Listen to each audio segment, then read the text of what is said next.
qu'elle stimulerait les gens, développant leur spiritualité et améliorant leur santé. Peut-être que ça vient de cette météorite, de cette pierre noire d'origine extraterrestre.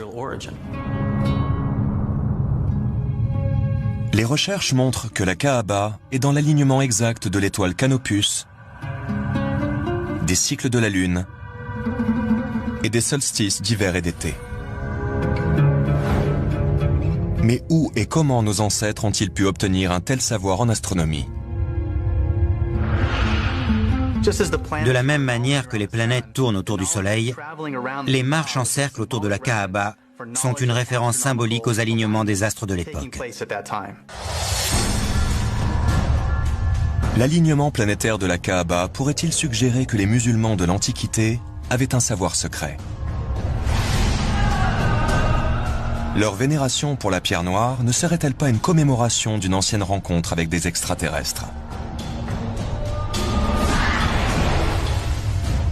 Pour les théoriciens des anciens astronautes, la réponse à ces questions ne fait aucun doute. C'est forcément oui. Eh bien, il y a un verset qui contient la Mecque.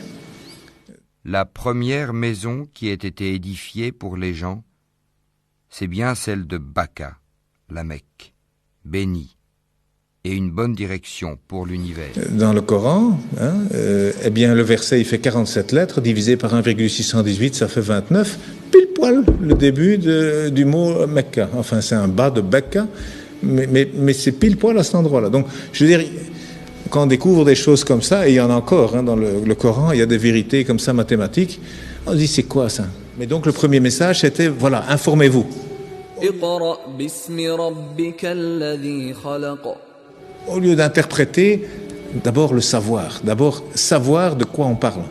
Prenez n'importe quel nombre de la suite de Fibonacci, divisez-le par celui qui le précède et vous obtiendrez un résultat proche de 1,618.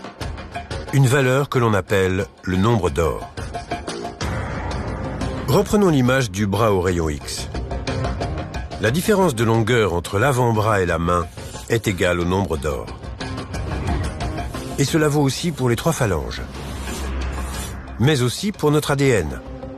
Le rapport entre la longueur et la largeur d'un cycle complet de la double hélice de la molécule d'ADN est égal à ce nombre magique. La suite de Fibonacci et le nombre d'or sont des exemples d'objets fractals.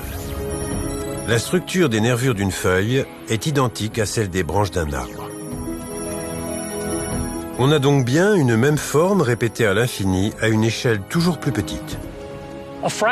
Une fractale, c'est l'autosimilarité.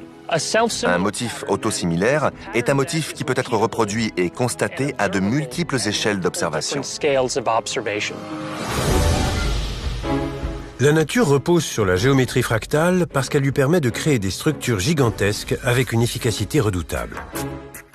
Celui qui a créé 7 cieux superposés, sans que tu vois de disproportion en la création du tout miséricordieux. Ramène sur elle le regard. Y vois-tu une brèche quelconque? Puis retourne ton regard à 2 fois. Le regard te reviendra humilié et frustré. C'est grâce à elle que le corps humain peut contenir 96 000 km de veines et d'artères. Ou qu'1,80 m de filaments d'ADN peuvent être contenus dans le noyau d'une cellule. Si on mettait bout à bout la totalité de l'ADN d'un être humain, on obtiendrait une longueur de 6 400 000 km, soit une distance supérieure à celle qui nous sépare de Pluton. Nous leur montrerons nos signes dans l'univers et en eux-mêmes, jusqu'à ce qu'il leur devienne évident que c'est cela le Coran, la vérité.